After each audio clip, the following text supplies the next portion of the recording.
They abandoned me after my husband passed. But I went to the insurance company and removed them all as beneficiaries from the $5 million policy. Hello dear ones.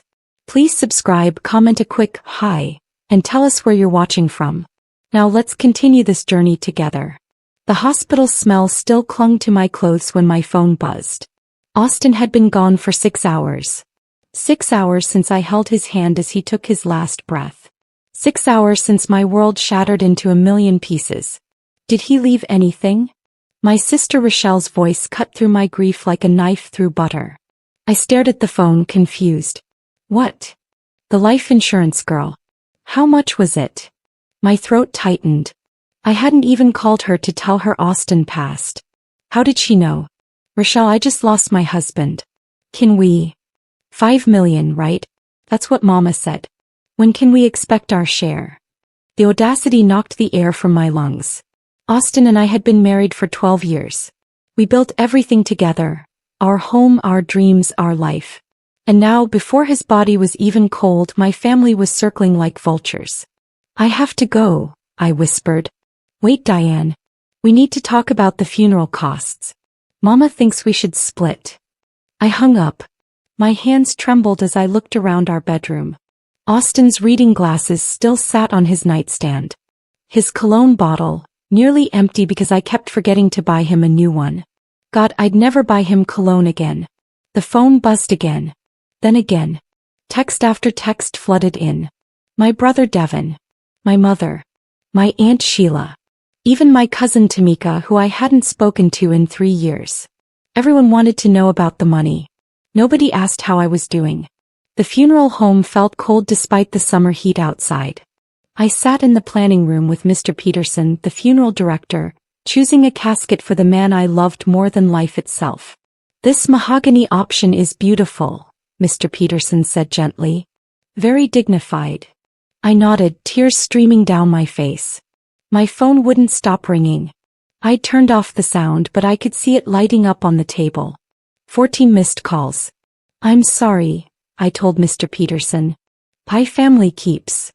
The door burst open. My mother stormed in, my sister right behind her. Diane, we've been trying to reach you all morning. Mama's voice boomed through the small room. She didn't even glance at the casket samples. We need to discuss the arrangements. I'm handling it, Mama. With whose money? Rochelle crossed her arms. That insurance money belongs to all of us. Austin would have wanted. Don't you dare. My voice came out stronger than I expected.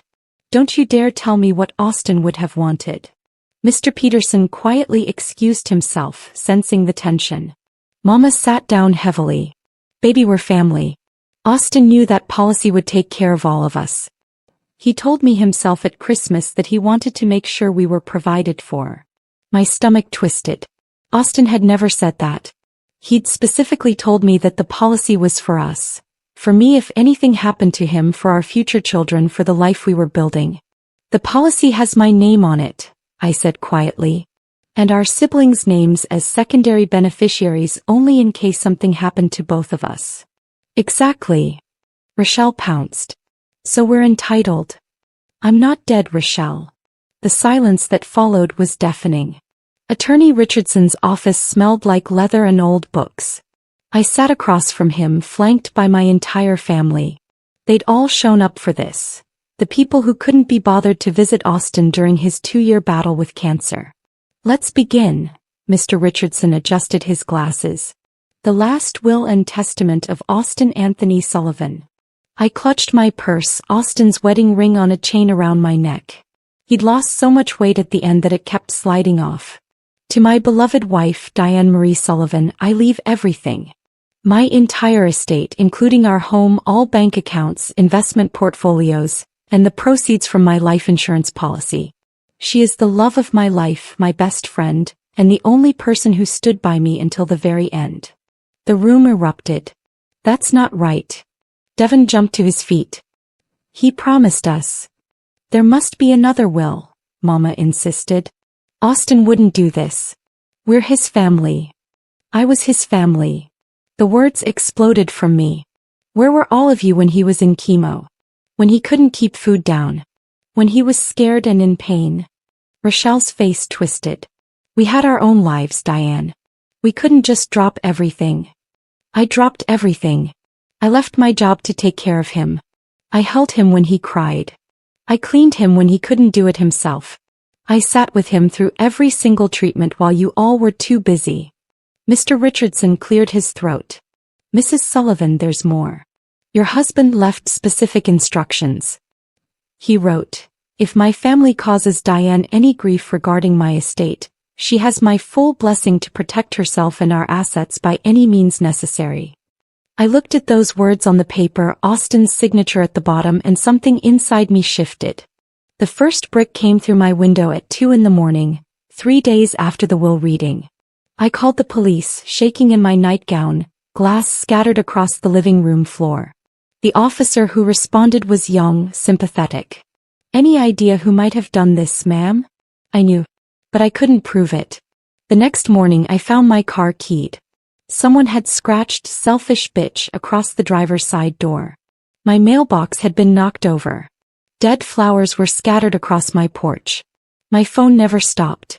Texts, calls, voicemails, all from family. Asterisk, you're tearing this family apart. Asterisk, mama. Asterisk, Austin would be ashamed of you. Asterisk, Rochelle.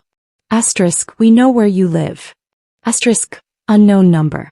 Asterisk, that money should be shared. It's only right. Asterisk, Devon.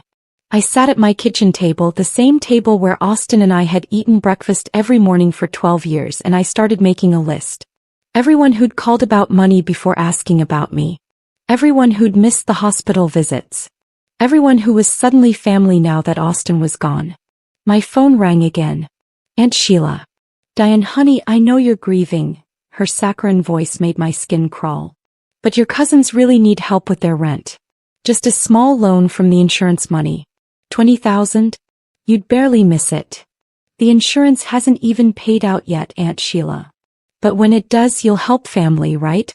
That's what good Christian women do. I thought about Austin reading his Bible every morning. Austin volunteering at the food bank every Saturday. Austin giving his cousin Jerome $5,000 when no one else would, only to never be paid back. I have to go, I said. Diane Marie Sullivan, don't you dare. I blocked her number. Then I blocked Rochelle's. Then Devon's. Then 12 other numbers. My phone finally went quiet. But the damage was already done.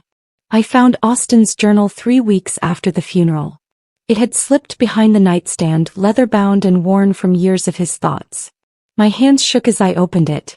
I shouldn't read it. This was private. But something made me flip to the last entry, dated 2 days before he died.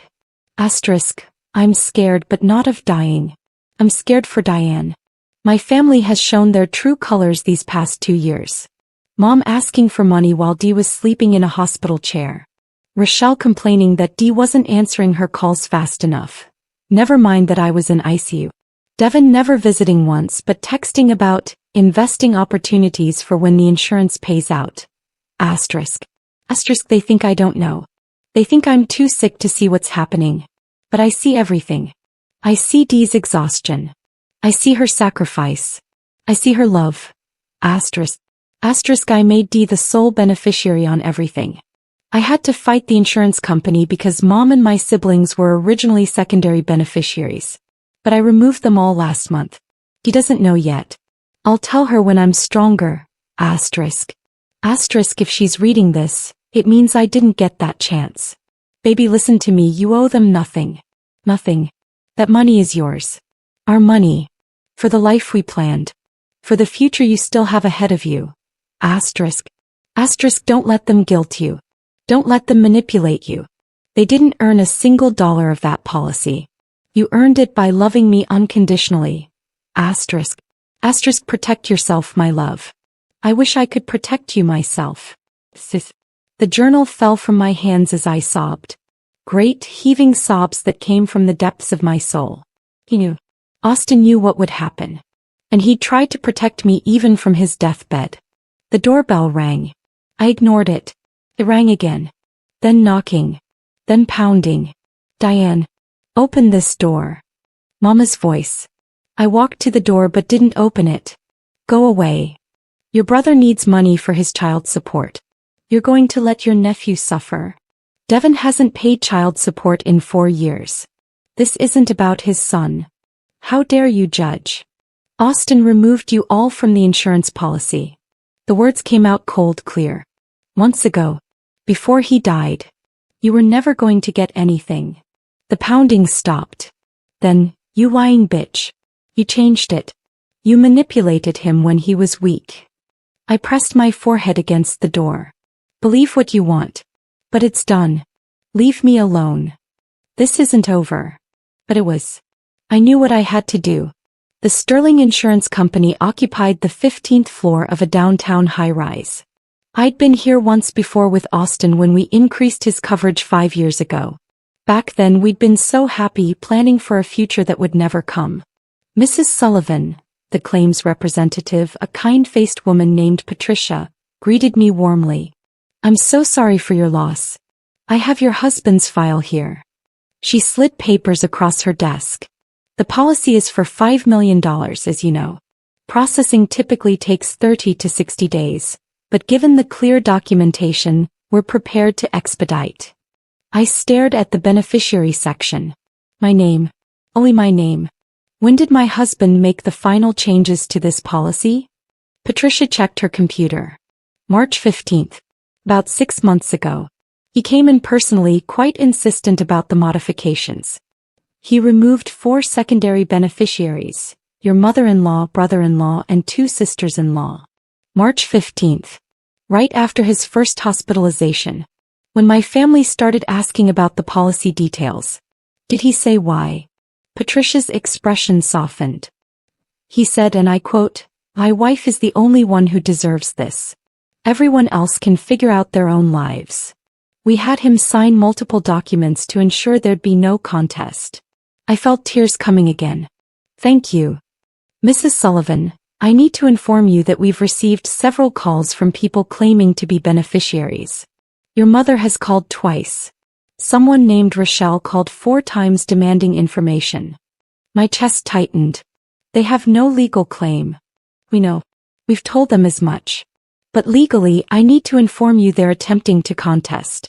Do you have an attorney? Yes. Good. You need one. In my 20 years doing this job, I've seen family disputes get ugly over far less money. As I left the building, my phone rang. Unknown number. Hello. You think you're so smart. Rochelle's voice was venomous. We hired a lawyer. We're going to prove Austin wasn't in his right mind when he changed that policy. You manipulated a dying man. My hands gripped the phone. Try it. There are 6 months of medical records proving Austin was completely lucid. There are witnesses, including his doctor and his attorney. You'll lose. Then we'll sue you for wrongful death. Actually laughed. On what grounds? You're a terrible caregiver. You probably killed him yourself for the money. The line went dead. I stood on the sidewalk, people rushing past me, and made a decision. They wanted war? They'd get one. Attorney Richardson's conference room was bigger this time. I'd brought everything. Medical records. Austin's journal. Printed text messages. Voicemails. Photos with timestamps showing my family's absence during the worst moments. This is comprehensive, Mr. Richardson said, reviewing the documents. Your family's attorney contacted me yesterday. They're claiming undue influence. Let them claim it. Austin documented everything. He pulled out a letter. Your husband wrote this to be opened only if someone contested his will or the insurance policy. Did you know about this? I shook my head. He wrote, if my family is reading this, you should be ashamed. My wife begged me to forgive you. She made excuses for your absence. She wanted me to believe you were just busy, just overwhelmed, just anything but selfish. But I'm not a fool. I saw my mother visit exactly 3 times in 2 years, always asking for money. I saw Rochelle come twice. Once to ask for car payment help, once to ask about the insurance. Devin never came at all. Not once. You don't get to swoop in at the end and pretend you cared. You don't get to profit from my death when you couldn't be bothered with my life. Diane earned every penny of that insurance policy by being the only person who loved me unconditionally. Leave her alone. If you don't, I've instructed my attorney to make your harassment publicly known. Every text, every call, every threat, all documented, all ready to be exposed. I wiped my eyes. Even in death, Austin was protecting me. Your family's case is weak, Mr. Richardson continued. But they can make this expensive and time-consuming. I recommend we file a restraining order based on the harassment. The brick through your window, the vandalism, the threatening messages, it's all documented with police reports. Do it, I said. All of it. There's something else you should consider. He hesitated. The insurance policy. Have you thought about what you'll do with it? I'd thought about nothing else for days. I want to set up a foundation in Austin's name. For cancer patients who don't have family support. For people like him who need someone to sit with them during chemo. Mr. Richardson smiled. He'd love that. But first, I continued, my voice hardening, I want my family to know exactly what they lost by being terrible people. I want them to see what that money could have bought them if they'd just been decent human beings. I called a family meeting. One last time. At a restaurant, public and safe. They all came. Mama, Rochelle, Devin, even Aunt Sheila and cousin Tamika. They thought I was ready to negotiate. They were wrong. Thank you for coming, I said as they settled into their chairs, eyes hungry. So you've finally come to your senses, Mama said. Family is family, Diane. We forgive you for this whole mess. I didn't ask for forgiveness. I asked you here to say goodbye. Rochelle's eyes narrowed. What are you talking about? I pulled out copies of everything. Austin's journal. The medical records. The timeline of their visits and calls. The letters he'd written. This is who you are, I said, sliding the papers across the table. This is the truth about what happened during the worst 2 years of my life. Devin picked up the journal pages. His face paled as he read Austin's words about him. Devin called today asking about crypto investment opportunities. I'm on my 4th round of chemo and he's talking about Bitcoin. Didn't ask how I was feeling. Didn't ask about treatment. Just money. I was trying to help you make more money. Devin protested. You were trying to help yourself, I corrected. Read the next part. The part where Austin wrote that he lent you $15,000 for your business 3 years ago and you never paid him back. Rochelle grabbed her section. Her hands shook as she read. Rochelle came today. First time in 7 months. Dee was so happy to see her that she cried. But I wasn't here for Dee. She cornered me in the bedroom and asked if I'd updated my life insurance. Asked if I'd considered what would happen to the family after I was gone. Like I'm already dead. Like Dee isn't even a person with needs of her own. Sis.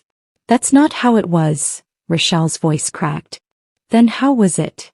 I challenged. Tell me. Tell me about all the times you came to help. The meals you cooked.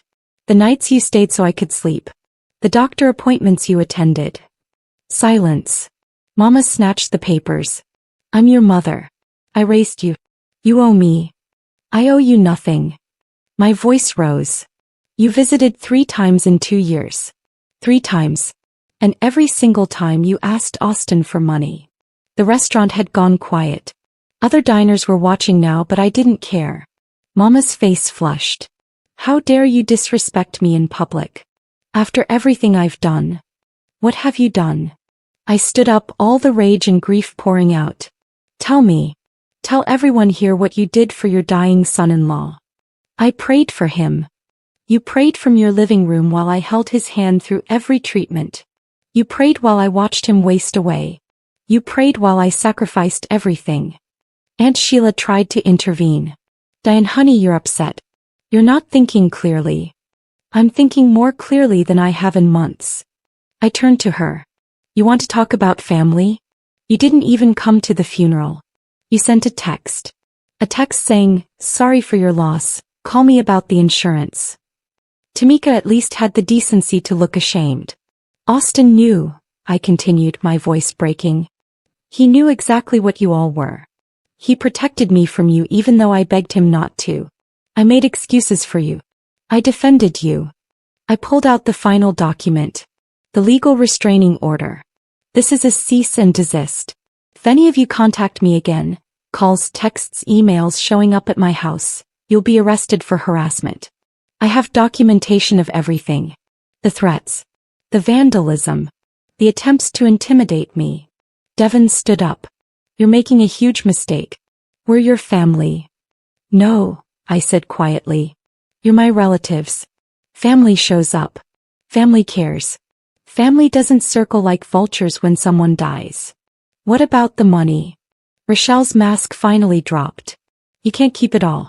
It's not right. You want to know what I'm doing with the money? I smiled cold and hard. I'm setting up a foundation. The Austin Sullivan Cancer Support Foundation. $5 million to help people whose families abandon them during treatment. Every penny going to people who actually need it. The color drained from their faces. You're giving it away? Mama whispered. All of it. Not all of it. I'm keeping enough to live on, to honor Austin's wish that I be taken care of. The rest? Going to people who deserve it. People like Austin who died surrounded by love instead of greed. I gathered my things. Goodbye. Don't contact me again. As I walked out, I heard Rochelle sobbing. Mama calling after me. Devon cursing. I didn't look back. The foundation launched 4 months after Austin died. I worked with Mr. Richardson and a team of specialists to create something meaningful. The Austin Sullivan Cancer Support Foundation would provide 3 services: financial assistance for treatment costs, paid caregivers for patients without family support, and counseling for both patients and their caregivers. The press release went viral. Local widow honors husband's memory with $4.5 million foundation instead of giving inheritance to family. The article detailed everything. My family's absence. Their demands. Austin's decision to remove them from the policy. The harassment I'd endured. Social media exploded. Thousands of people shared their own stories of family betrayal during illness. Cancer survivors who'd been abandoned. Caregivers who'd lost everything to take care of loved ones while family members disappeared. My phone rang constantly, but this time with different calls. News stations wanting interviews. Other widows and widowers wanting to share their stories. Organizations wanting to partner with the foundation. And angry calls from my family's friends and church members who'd only heard their side. How could you humiliate your mother like this? One woman demanded. She raised you. She abandoned my husband, I replied calmly. There's a difference between giving birth and being a mother. Pastor Jenkins from my family's church called personally. Diane, I'm concerned about your soul. Greed is a sin. Greed is exactly what I'm fighting against, Pastor. Did my family tell you they threatened me? Vandalized my property? Called me at 2 a.m. demanding money?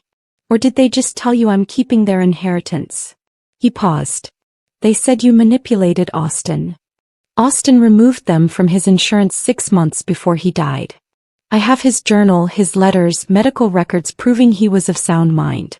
Would you like copies? I'm happy to send them to the church newsletter. Another pause. That won't be necessary. That's what I thought. I hung up feeling lighter than I had in months. The foundation's first recipient was a woman named Carol. 53, breast cancer, no family support. Her daughter had moved to another state and stopped answering calls. Her ex-husband remarried and claimed he couldn't help financially. I met Carol at her first chemo session. Held her hand. Sat with her. You don't have to do this, she cried. You don't even know me. Austin would have done this, I told her. And that means I do too. Despite the restraining order, my family tried one final move. They sued for emotional distress and defamation. The case was absurd. Their attorney was clearly grasping at straws, but it meant months of depositions and legal fees. They're desperate, Mr. Richardson explained. They thought you'd settle to avoid the hassle. They don't realize you're done backing down.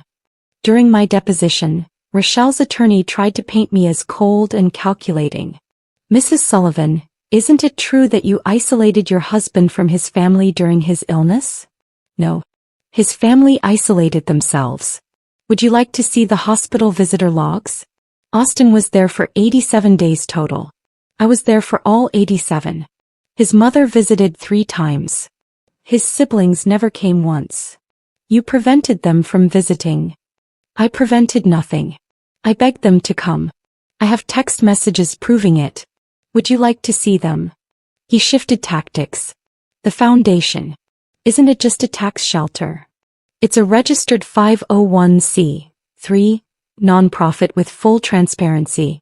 Every dollar is accounted for. We've already helped 23 patients in 4 months.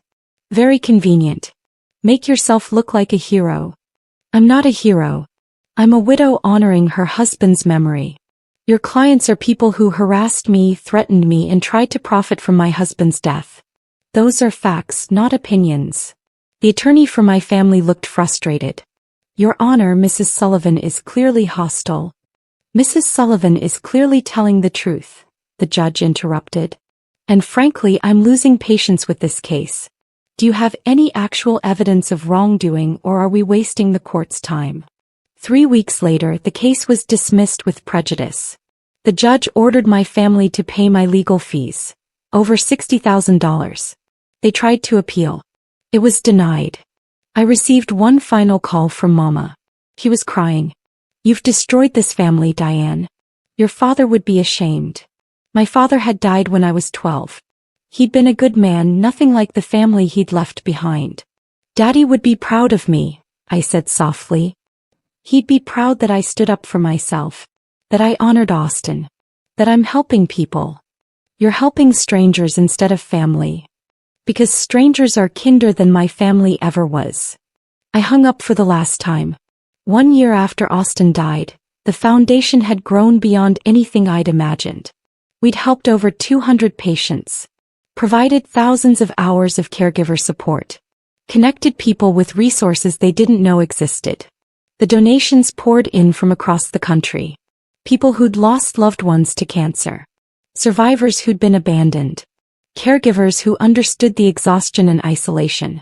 I hired a full staff. Medical social workers. Counselors. A financial team to ensure every dollar was used properly.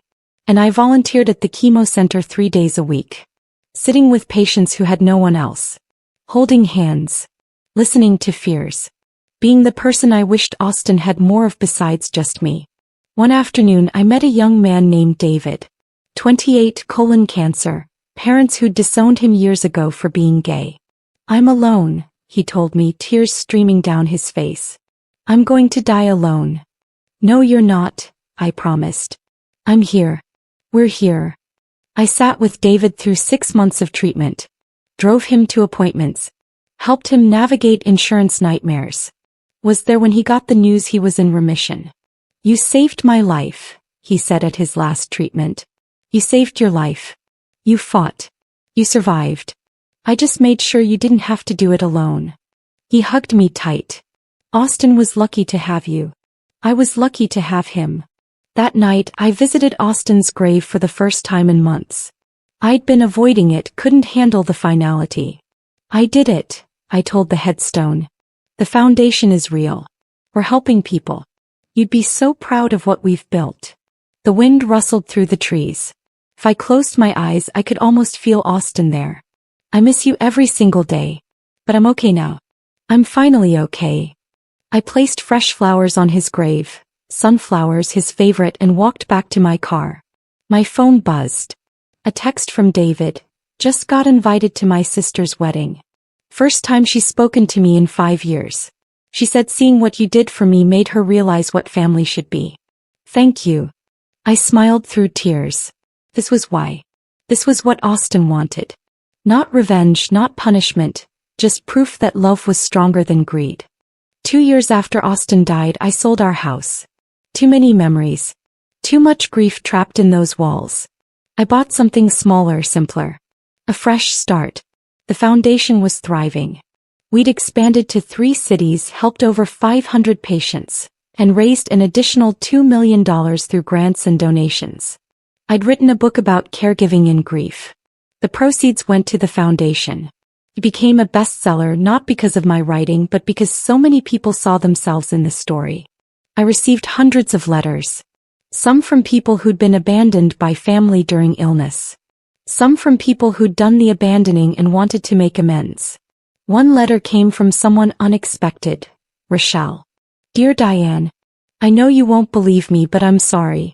Not sorry I got caught or that we lost the lawsuit. Sorry for how I treated you. Sorry for how I treated Austin. I've been in therapy, working through why I acted the way I did. Money problems, jealousy, feeling like you got everything I wanted. None of it excuses what I did. My daughter was diagnosed with leukemia 6 months ago. Suddenly I understand what you went through. The fear. The exhaustion. The isolation when people stop calling because they don't know what to say. I'm not asking for money or forgiveness. I just wanted you to know that I finally get it. I understand why you did what you did. I understand why Austin protected you. I hope you're okay. I hope you found peace. Well, I read the letter 3 times. Felt nothing. Then sadness. Then, surprisingly, a touch of compassion. I didn't respond. Some bridges once burned can't be rebuilt. But I didn't hate her anymore. I just felt sorry for her. My phone rang. It was Patricia from the insurance company. Mrs. Sullivan, I wanted you to know, your family's harassment complaint was officially closed. No further appeals possible. You're free and clear. Thank you, Patricia. Can I tell you something off the record? Of course. In 23 years doing this job, I've never seen anyone use an insurance payout the way you did. Most people would have kept it, spent it, lived lavishly. You built something beautiful. Your husband would be incredibly proud. After we hung up, I sat in my new living room and allowed myself to cry. Not sad tears this time. Relieved tears. Healing tears. Austin was gone. My family was gone. The life I'd planned was gone. But I was still here. And I'd built something meaningful from the ashes. The foundation would continue long after I was gone. Helping people like Austin. People like David. People who deserved love and support during the hardest moments of their lives. I pulled out Austin's journal, kept it on my coffee table now. The last page, the one I'd read 100 times. D, if you're reading this, I'm gone. I'm sorry I had to leave you. But I'm not sorry for loving you. You gave me the best years of my life. You gave me dignity in death. You gave me everything. Don't let them break you.